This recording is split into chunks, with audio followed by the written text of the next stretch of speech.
Je t'invite à fermer les yeux. Je t'invite à faire de grandes respirations, à prendre ce temps de prendre conscience de toi, de cet instant, des membres de ton corps, de chaque cellule de ton corps. Je t'invite à revenir à toi et uniquement à toi en cet instant précis. Accueillir dans le chaudron de ton cœur toutes tes émotions, tes pensées, tes sensations corporelles. À les ramener à toi et à toutes les accepter comme faisant partie de toi en cet instant.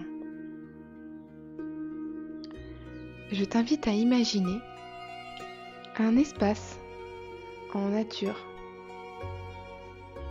dans lequel tu trouveras un sentier. Ce sentier bordé de forêts te fait traverser différents espaces, des espaces denses, des espaces plus lumineux, des espaces de feuillus, des espaces de résineux, des espaces qui montent fort à flanc de montagne, des espaces qui redescendent, pour enfin t'amener au cœur d'une clairière. Une clairière circulaire bordée de la forêt. Au centre de cette clairière se dresse une pierre sur laquelle tu peux poser tes mains.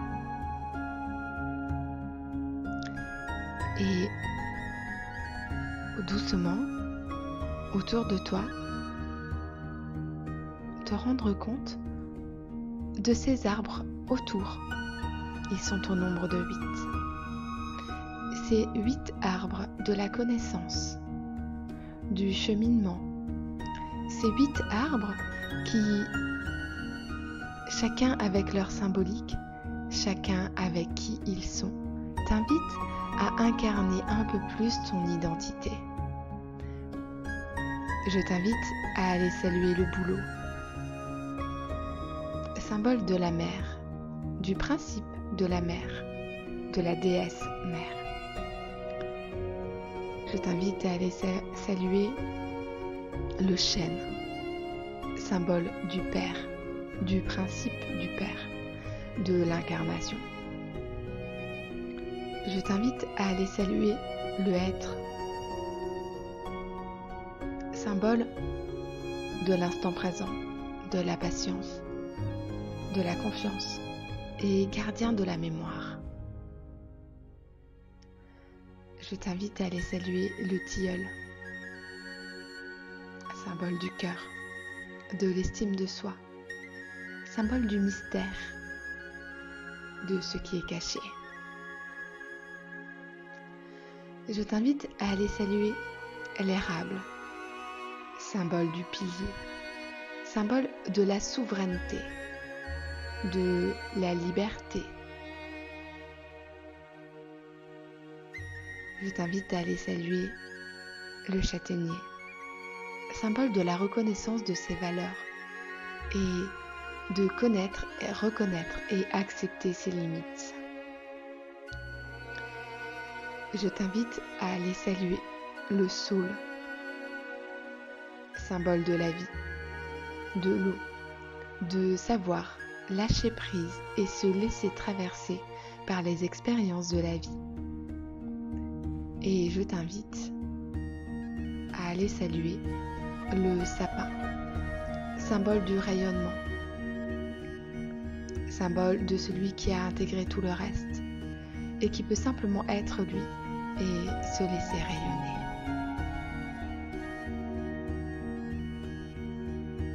Au cœur de ce bois sacré,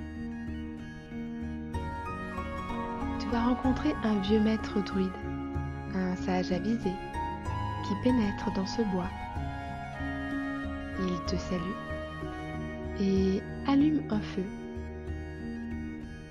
et t'invite simplement à t'asseoir auprès de lui. Pendant que tu plonges les yeux dans les flammes vacillantes, il te raconte une histoire qui changera ta vie à jamais. Très haut, dans les montagnes du pays de Galles, cachées par des rochers escarpés qui se succèdent et gardés par des aigles, il est dit que se trouve une ville secrète de druides alchimistes connue sous le nom de Dina Sapharaon, la ville d'Ambrosie. C'est ici que des Fireltes, comme on désigne ces alchimistes, pratiquent les arts druidiques de la magie. Explorant les profondeurs des océans, le cœur de la Terre, les civilisations d'autres âges et galaxies, ils brassent le chaudron de la connaissance lumineuse, dont 3 gouttes confèrent aux méritants l'illumination. Ils affinent leur philosophie et leurs arts au cours de discussions et de débats, dans des tours de cristal qui s'élancent presque aussi haut que les sommets de Snowdonia qui les cernent. Nuitamment, les contes et les chansons des bardes leur réchauffent le cœur, et de jour, les simples et les huiles de leurs guérisseurs, les ovates, leur apportent force. Ils ont trouvé le Graal. Et ici, dans le sanctuaire le plus intime de leur cité, il rayonne sa puissance et son amour vers le monde entier. Non loin, gît le corps du roi Arthur, entouré de ses chevaliers, qui dort dans un rêve immortel, mais qui est prêt à se réveiller si jamais l'appel se fait entendre. Autrefois, il y a bien longtemps, avant la grande bataille de Camlan, au cours de laquelle le roi Arthur fut oxy, tranché au vif par son propre fils Mordred, autrefois, dans les temps reculés, quand le règne d'Arthur n'en était encore qu'à ses débuts et que la table ronde venait d'être établie à Caerleon, vécurent un sire et sa dame dans un grand château aux abords du lac Bala. La dame n'était autre que la déesse Céridwen, reine de la récolte et de la lune en Phocie. Nonobstant sa beauté et ses pouvoirs, il s'en trouvait qui niait le fait qu'elle fût déesse. Céridwen n'est qu'une sorcière, disait-il, leur voix trahissant leur peur d'une femme qui savait se transformer en corbeau ou enfant en un clin d'œil. Avec ses cheveux roux en rivière, ses yeux bleus profonds et ses épaules larges et nobles, elle commandait le respect et le dévouement chez certains, la crainte et la haine chez d'autres. Son époux, le seigneur Tégide, n'était que rarement à ses côtés, et il s'abstentait du château des mois durant, occupé à chasser ou à boire avec les autres nobliaux de cette contrée sauvage et vantée. De leurs 2 enfants, il adorait sa fille Crerwi, mais supportait à peine la vue de leur fils Morvran, Cormoran ou Grand Corbeau, appelé aussi parfois Afagdou, le noir absolu, tant son visage était répugnant. Bien résolu que si son fils ne pouvait être beau, au moins serait-il inspiré et illuminé, Céridwen fit le voyage vers Dina Sapharon afin d'apprendre des Fériltes eux-mêmes la formule pour créer l'Awen, l'élixir magique des druides, qui apporterait à celui qui en absorberait ne serait-ce que 3 gouttes l'illumination.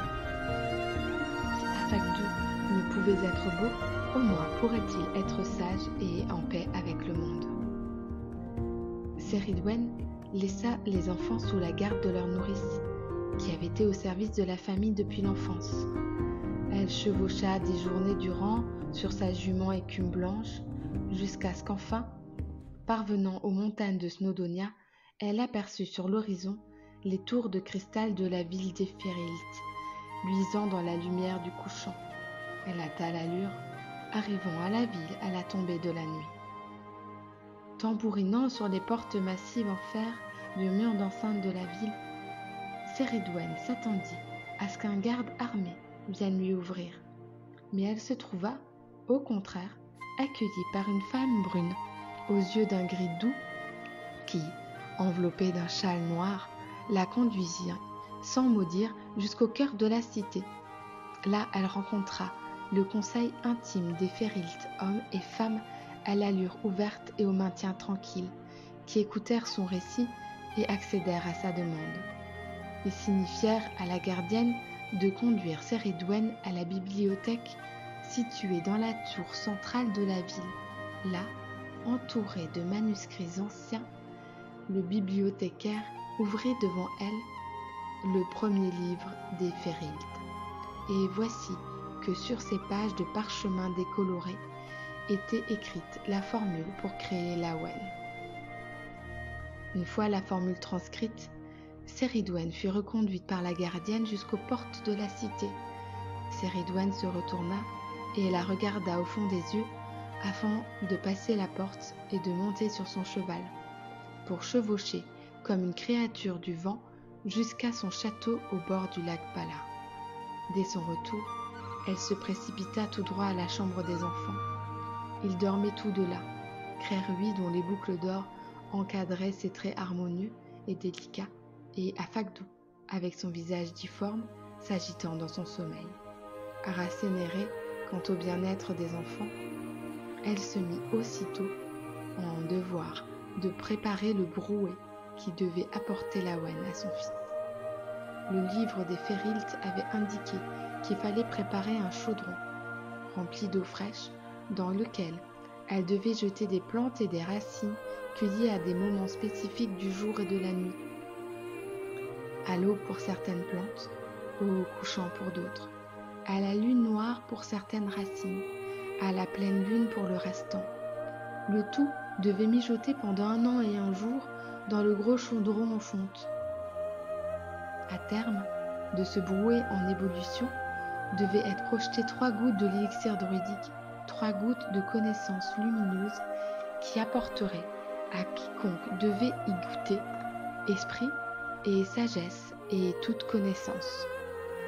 Céridwen quitta le château et se dirigea au clair de lune au bord du lac. Là, vers l'ouest, elle pouvait voir les sommets de Caer Emrys s'élevant à pic de l'eau. Au ciel, foisonnaient des milliers d'étoiles et la lune croissante avait presque atteint son zénith. Les pentes sombres des montagnes cernaient le lac, comme pour protéger les eaux tranquilles noires qui clapotaient silencieusement contre les rochers le long de la rive. Céridwen étendit ses bras vers le lac et se mit à les lever doucement vers la lune.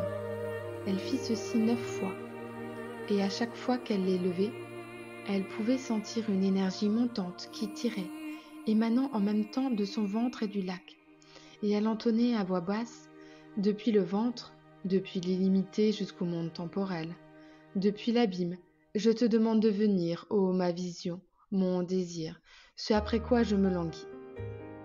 Et alors qu'elle lançait son appel à l'abîme, à l'inconnu, à la mer, elle visualisait son fils qui surgissait du lac, radieux, sachant toutes choses, le meilleur poète, le barde le plus accompli de l'île de Merlin. La magie accomplie, elle se dépêcha chez le ferronnier Govanon. Là, dans sa forge bâtie contre la montagne, Govanon puisait dans les puissances de la terre, du feu, de l'air et de l'eau, pour façonner les armes et les roues du seigneur Tégide et de ses alliés. Druide fort de longues années de formation, il pouvait en appeler au dragon de Béli pour qu'il s'envole de Dinas à Faron jusqu'à sa forge à flanc de montagne pour qu'il travaille à fond le minerai de leur souffle enflammé aussi avidement que des loups pourraient dévorer une carcasse. « Il me faut un chaudron large et profond, dit-elle, tendant à Govanon un sac de pièces d'argent pour payer son travail, en précisant qu'il fallait livrer le chaudron à la hutte de pêcheurs abandonnée au bord du lac. Pour veiller au feu, pendant 1 an et 1 jour, Céridwen avait besoin de serviteurs, et elle croisa, errant Dans la forêt près du château et comme guidé par le hasard, un vieillard aveugle conduit par un jeune garçon. L'aveugle reconnut d'emblée Céridwen, ne la prenant ni pour une mortelle, ni pour une sorcière, mais sachant avec certitude dans son fort intérieur qu'elle était la déesse blanche de la lune et de la lame des récoltes. Son nom était Morda, père des mers. Et il avait vivoté pendant des années durant dans la forêt grâce au métier de charbonnier. De sa main droite, il tenait un bâton pour soutenir son corps vieux et frêle, et de sa main gauche, il se laissait guider par Gyombar, petit innocent, originaire de Caerhenion en Powys. Céridwen engagea sur le champ et le jeune et le vieux pour qu'ils coupent et remisent du bois pour le feu qui devait chauffer le chaudron, puis pour veiller au brouet qui mijoterait tout au long des saisons. Plusieurs jours s'écoulèrent avant qu'enfin Govanon n'arrive tard un soir à la hutte avec le chaudron qu'il venait de fabriquer. Aussitôt, Céridwen réveilla Morda et Gyon et leur ordonna de préparer le feu. Puis elle se dépêcha d'aller au lac pour puiser de l'eau, s'arrêtant un instant pour contempler la lune. Revenue à la hutte, elle prévint Gyon et Morda pour la 9e fois que jamais ils ne devaient goûter au brouet dont ils avaient la garde. « Souvenez-vous, lui avait dit les Férilt, que ce sont les 3 premières gouttes qui confèrent la connaissance lumineuse que vous recherchez pour votre fils, mais que le restant du brouet n'apporte que connaissance maléfique et malheur à tout ce qu'il touche. Assurez-vous que ce soit votre fils seul qui absorbe ces 3 premières gouttes, puis laissez-les s'évaporer le restant de la mixture jusqu'à ce qu'il n'en reste rien avant de faire refondre le chaudron. Au fur et à mesure qu'il remplissait le chaudron d'eau du lac, puis y jetait des plantes et des racines, elle entonnait les formules magiques que lui avaient enseignées les sages de Dina Saparaon. Puis elle regagna son château. Pendant 1 an et 1 jour, Morda et Gyon ramassaient du bois de chauffe et veillaient au chaudron, s'assurant que la mixture ne déborde jamais et que l'eau fraîche y était ajoutée au besoin. Ils passaient leur temps à parler de leur vie, à se raconter des histoires et à jouer au gwesbel, une forme ancienne des échecs. L'année s'écoulait lentement. L'été laissa la place à l'automne, puis vint l'hiver avec une soudaineté que surprit Morda, qui avait survécu à 70 hivers dans cette contrée rude et rigoureuse. Attendant que les jours de froidure passent, Morda et Gyon se serrèrent autour du feu, s'y chauffant les mains, grillant de la nourriture sur des broches qu'ils enfonçaient dans des flammes. Mais aussi sûrement que le jour fait suite à la nuit, survint le printemps sur les mêmes pas de l'hiver. Et avant longtemps, l'été fut de nouveau là. Une année était passée. Et la veille même du jour où Afakdu devait recevoir les 3 gouttes sacrées, Céridwen et son malheureux fils revinrent à la hutte, saluant sèchement Morda et Gyon avant de prendre place auprès du chaudron. Et s'endormirent tous deux à l'approche de minuit. Morda, sentant que le feu diminuait, dit à Gyon de jeter de nouvelles bûches sous le chaudron. Alors qu'il faisait ceci, la mixture crachota et déborda. 3 gouttes aspergèrent le pouce de Gyon, le brûlant, et machinalement, il le porta à sa bouche. À cet instant, le chaudron sembla hurler, comme de douleur. Un grand craquement se fit entendre, un bruit de quelque chose qui se fend, puis le chaudron se brisa en 2, libérant le restant de son brouet, qui s'écoula alors de la houte vers le lac Bala, l'empoisonnant, lui, et la terre qui le bordait. L'herbe se noircit, comme si le feu l'avait roussi, et les chevaux de Garanir qui broutaient aux abords du lac furent trouvés morts au matin. Mais dans un éclair, Gyon sut tout. Il savait que dans un instant, Céridwen se réveillerait et que dans sa furie, elle chercherait à le tuer. Il se précipita hors de la hutte et Céridwen se réveilla en effet aussitôt. Et voyant ce qui s'était passé, gifla Morda au visage. Elle sortit en courant de la hutte, hurlant d'une colère qui fit à Gyon froid dans le dos. En à peine quelques minutes, Céridwen avait couru si vite à sa poursuite qu'elle était à 2 pas de le prendre à la gorge.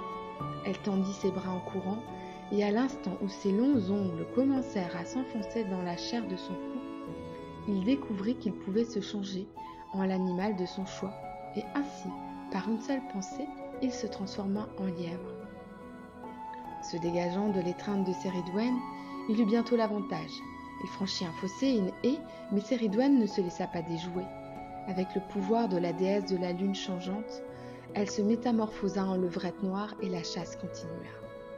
Se précipitant à travers la haie et sautant des fossés, elle eut au fait de rattraper le terrain perdu. Là, à sa portée, se trouvait le lièvre. Elle bondit, la bouche qui grondant, prête à le prendre à la gorge. Mais au même moment où les crocs acérés de la chienne furent sur le point de s'enfoncer dans la bête terrifiée, les deux animaux foncèrent dans un ruisseau au courant rapide. Gwion, fort à présent de toute connaissance, savait qu'il devait se transformer en saumon. Et aussitôt, il descendit le courant, sentant l'eau fraîche sur son corps alors qu'il nageait vite vers l'océan.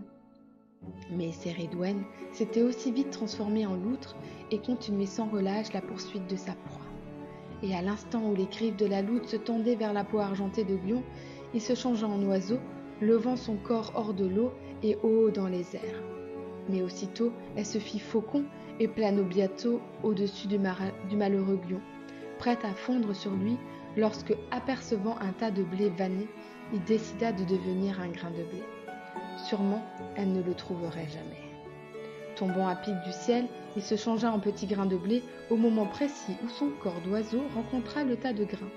Céridwen vola jusqu'au sol, ému d'une détermination glaciale, se métamorphosa encore une fois en grosse poule à crête rouge. Avec une précision troublante, son bec s'enfonça dans le tas et préleva et avala cette graine unique parmi des milliers qu'était Gwion-bar.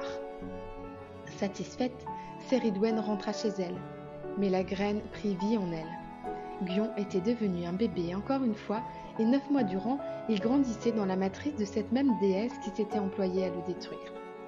Quand vint le moment pour elle d'accoucher, Céridwen était bien décidée à tuer Gwion, qui avait ainsi si finement réussi à éviter la mort. Mais une fois né, le bébé était si gracieux et si beau qu'elle n'eut pas le cœur de le tuer.